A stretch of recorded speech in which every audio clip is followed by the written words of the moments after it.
Salut les cyclidés. Quoi, c'est plutôt romantique comme surnom, ok? Bah ouais, parce que les cyclidés zébrés sont de petits poissons qui restent fidèles à leur partenaire amoureux. Ils construisent un nid, se partagent l'élevage des petits, et il a même été prouvé qu'ils étaient capables de ressentir un vrai chagrin d'amour. Eh oui, vous voyez bien que c'est romantique. Et quel meilleur exemple de poiscaille pour notre sujet du jour? Justement, j'ai vu le titre de la vidéo, mais ce serait bien d'être un peu plus clair quand même. Bon, déjà vous serez d'accord pour dire que depuis la nuit des temps, les relations amoureuses font partie des préoccupations centrales de l'humanité. Et si vous sentez votre cœur palpiter pour quelqu'un, est-ce que vous savez finalement ce qui se passe dans votre corps lorsque vous êtes amoureux?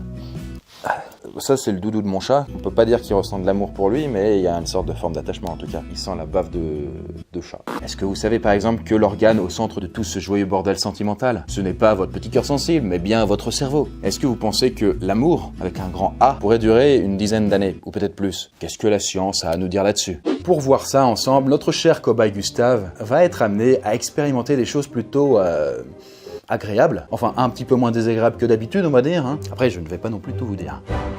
Pas vrai mon grand. Eh oui, salut Gustave. On va te trouver une fille qui te plaît, ça te dit?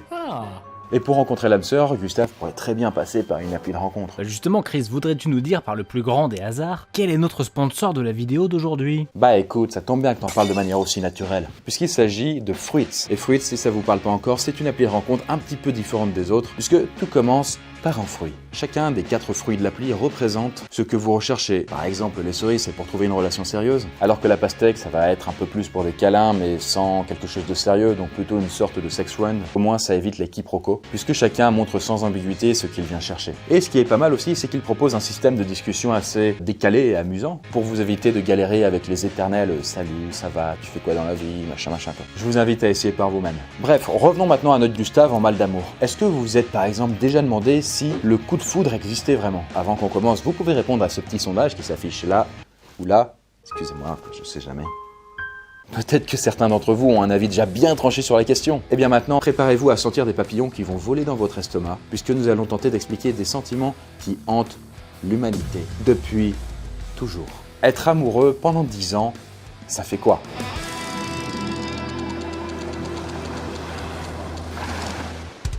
Bon, évidemment, pour exprimer l'amour, encore faut-il trouver quelqu'un dont tomber amoureux, quoi. Et parfois, on trouve l'amour là où on ne le cherche pas. Par exemple, Gustave a rendez-vous chez le barbier aujourd'hui. Bah oui, en même temps, vous croyez que ça s'entretient tout seul? Une moustache aussi incroyablement longue et fournie? Et en même temps, qui de mieux pour prendre soin de la pilosité faciale de notre héros qu'une experte parmi les expertes? Je vous présente Gustine. Bon, visiblement, notre cobaye n'est pas insensible à ses charmes et à son maniement des ciseaux. Putain, elle ressemble vraiment à Gustave. T'es sûr que c'est pas sa cousine? Arrête, tu vas casser la magie. Et oui, puisque je pense que Gustave, on peut le dire, vient d'avoir un véritable coup de foudre. D'ailleurs, il paraît que cela ne prend qu'un cinquième de seconde. C'est en tout cas la conclusion d'une équipe de chercheurs qui a travaillé pendant 6 mois avec une IRM, vous savez donc cette espèce de grosse machine, et qui a étudié les différentes façons dont le cerveau était stimulé. Résultat, tomber amoureux stimulerait au moins 12 régions différentes du cerveau, dont celle de l'émotion, la motivation et la jouissance. Mais en même temps, comment ça se fait qu'on puisse tomber amoureux de quelqu'un au tout premier regard? D'après les neurosciences, le coup de foudre n'est que la réactivation d'émotions liées à des souvenirs enfouis. Inconsciemment, le sujet tombé amoureux reconnaîtrait des parties du visage, du corps ou un trait de caractère similaire à quelqu'un qu'il a déjà connu et qu'il a déjà aimé. Ainsi, cette vision ferait ressurgir des images satisfaisantes qui avaient été mises en sourdine par le cerveau. Et les connexions neuronales liées à l'amour se remettraient immédiatement à fonctionner au moment même où l'on aperçoit cette personne. Et tout ça s'accompagne de quelques symptômes physiques, comme l'augmentation du rythme cardiaque, la pâleur ou la transpiration. Et oui, c'est pas de tout repos, et ce n'est que le début. Bon, au bout de 10 jours, on va pas se mentir, Gustave est allé très souvent se faire tailler la moustache. Pourquoi? Parce qu'il éprouve un vrai désir pour Gustine. Oui, elle lui plaît, et ils ont commencé à flirter. Et à chaque fois que par inadvertance, la main de Gustine effleure Gustave, il a l'hypothalamus tout feu tout flamme. L'hypothalamus est une région de la partie basse du cerveau qui s'occupe des fonctions principales de l'organisme, comme boire, manger, dormir, se reproduire, etc. Il se trouve que cette zone a aussi son importance dans la gestion de la jouissance et de la souffrance. Et, je vous le donne en mille, ce sont précisément ces deux choses-là qui sont à l'origine du désir. En même temps, ça veut dire quelque chose de très intéressant. Ça veut dire que le sentiment amoureux est quelque chose d'automatique, que ça ne se contrôle pas. C'est comme marcher quelque part, le cerveau le fait sans qu'on prenne la décision, sans qu'on ait besoin consciemment de penser à chaque étape. Et ça ne se passe que très peu dans les zones du cerveau comme le cortex, qui gère la réflexion ou l'esprit critique, par exemple. Et vous savez ce qui se passe quand quelqu'un vous fait cet effet-là? Cela a des réactions sur certaines parties de votre corps. Si, vous voyez ce que je veux dire, quoi. T'inquiète, on a très bien compris. Et justement, pendant qu'on cause, les choses avancent bien pour notre petit Gustave. Regardez-moi ce coquinou. Vous avez entendu parler de la fameuse testostérone, l'hormone sexuelle présente chez les hommes et les femmes. Et à mon avis, tous les deux, ils viennent d'en lâcher une bonne quantité. Cependant, les mécanismes qui interviennent au moment du coït sont un petit peu plus complexes. Et oui, ça demande un peu plus d'explication. Dès l'instant où Gustave et Gustine se toucheront, de la dopamine sera libérée, l'hormone de la motivation qui leur permettra d'oublier ce qui se passe autour d'eux et de se concentrer. Quand les choses sérieuses débuteront, ce sera le tour de la lulibérine, une hormone de plaisir qui les poussera à poursuivre le contact physique et à chercher la proximité. Enfin, les endorphines prendront le relais au moment on peut dire ça sur YouTube? De l'orgasme, oui, oui, oui, oui, oui. Ah oui, oui, oui, oui. Je me suis emballé. I'm gonna go family friendly now. Et les endorphines, elles donnent un sentiment de somnolence et de bien-être, comme si on était déconnecté du monde. De l'ocytocine sera aussi libérée dans le corps de Gustave. Et c'est quoi Putain, mais c'est super dur à dire. Non, c'est juste ocytocine, c'est facile. Et ça, c'est ce qu'on appelle l'hormone de l'attachement. C'est ce qui fait qu'un lien particulier se crée avec le partenaire. Lors d'un contact physique, par exemple, et que... qu'on ait envie de recommencer, quoi. Bon, on est d'accord, c'est un moment plutôt sympa à passer, mais une fois le désir assouvi, qu'est-ce qui se passe par la suite? Ça fait maintenant 10 semaines que Gustave et Gustine roucoulent ensemble. Ils se sont mis en couple, effectivement. Bon, alors du coup, ça en est où leur histoire? Ah, ok, si c'est pas mignon ça, nos deux tourtereaux ont l'air comme dans un état second. On peut dire que pour eux, l'amour brille sous les étoiles. Visiblement, ils n'arrivent plus à se quitter. D'ailleurs, finalement, ça vient d'où ce sentiment? Lorsqu'on est amoureux de ne plus pouvoir se séparer. Eh bien, en fait, l'amour, c'est exactement comme une drogue. Alors, j'en ai pris de la drogue et c'est pas de l'amour que j'ai vu briller sous les étoiles. Oui, mais en même temps, si les effets ne sont pas les mêmes, faut vous dire que le cerveau, il l'interprète de la même manière. Par exemple, si on présente à Gustave une photo de sa douce et tendre Gustine, eh bien, son cœur s'accélère. Il présente des signes d'excitation et d'euphorie. Bref, il est tout perturbé, le bonhomme. Et ça, mon petit Gustave, ce sont des effets similaires à ceux de la cocaïne. Oui, du coup, parfaitement, en un sens, on peut dire que Gustave est drogué. Déjà, il n'est plus vraiment maître de son jugement. Les scientifiques ont par exemple observé que face à la photo d'un être aimé, certaines zones du cerveau passaient en veille. Notamment celles qui sont responsables du jugement et de l'esprit critique. Du coup, quand on dit que l'amour rend aveugle, c'est scientifiquement le cas, oui. Et comme n'importe quelle drogue, on peut en devenir complètement dépendant. Vous avez peut-être déjà vu l'un de vos amis piquer une crise parce qu'il n'avait pas vu sa copine depuis 3 jours. Oui, bon, ça peut sembler un peu excessif. Mais dites-vous qu'à ce moment-là, comme pour Gustave, son cerveau est en fait en grave situation de manque.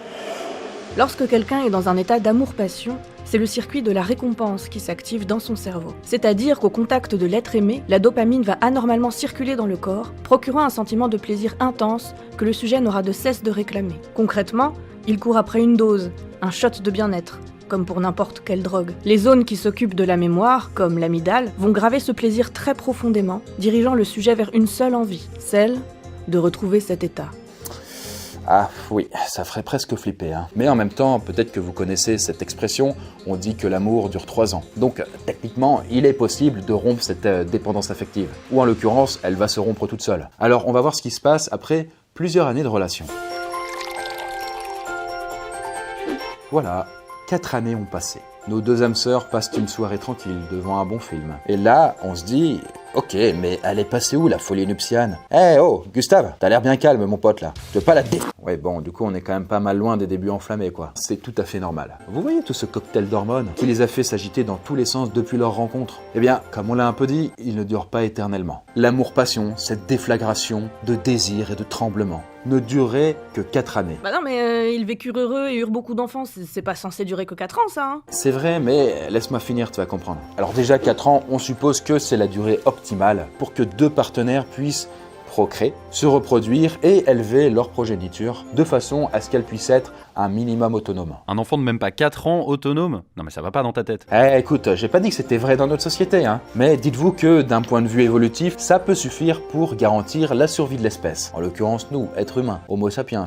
Voilà, c'est avec ça qu'à dire.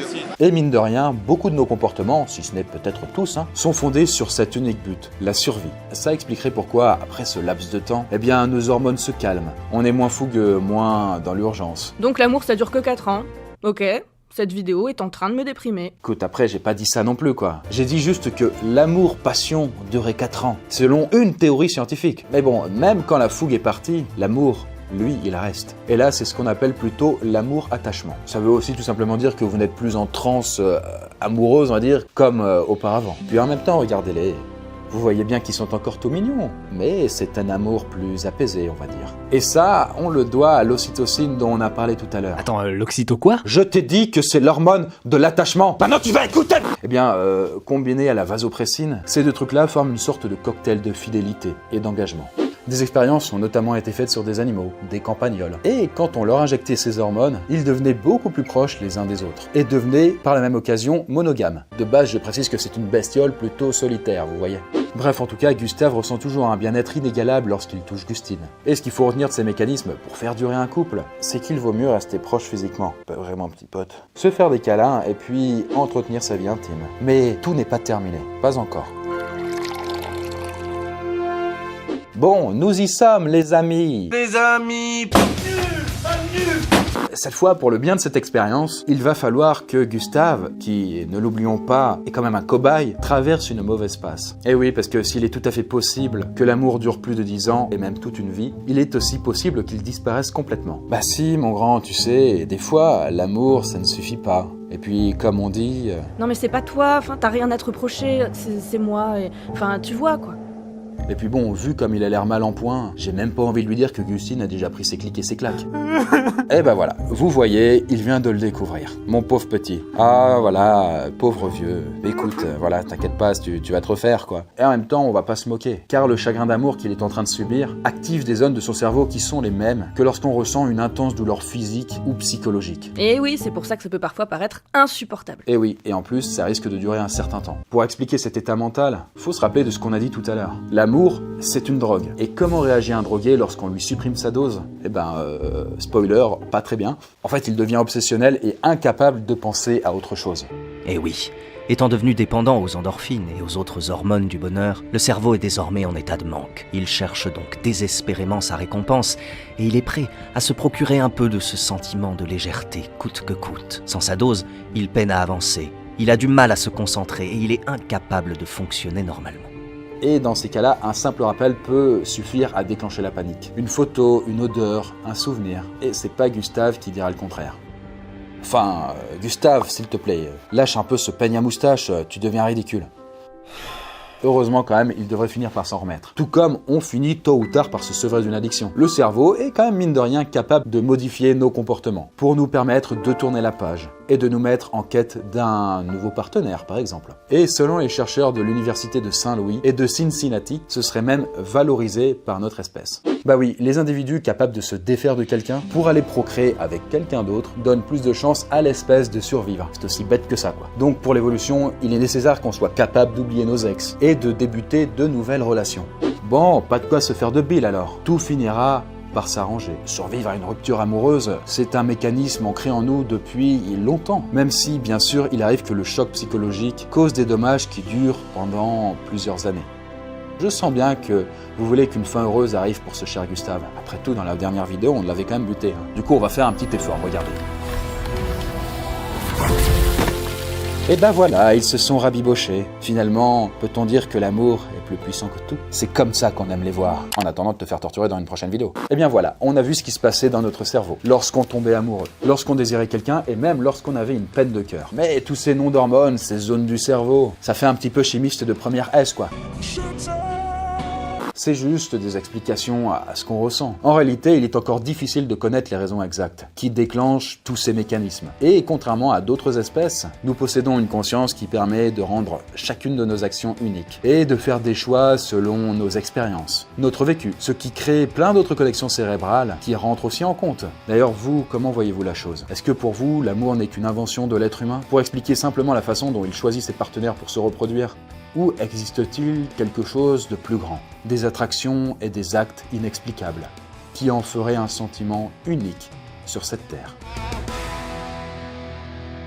Et bien voilà, j'espère que cette petite vidéo sur les rapports amoureux vous a plu. En attendant, si vous aussi vous avez envie de vivre une relation comme Gustave, n'hésitez pas à télécharger Fruits pour voir si cette façon de faire des rencontres peut vous plaire. Voilà, si vous tombez sur une pêche qui cherche une conquête d'un soir ou un raisin qui veut juste boire un verre, au moins vous savez à quoi vous en tenir. Quoi qu'il en soit, c'est plutôt sympa et coloré et c'est dispo sur le Play Store de Google et sur l'App Store. Pour l'instant, moi, je retourne barboter dans la piscine de l'amour. C'est niais! À bientôt la poiscaille.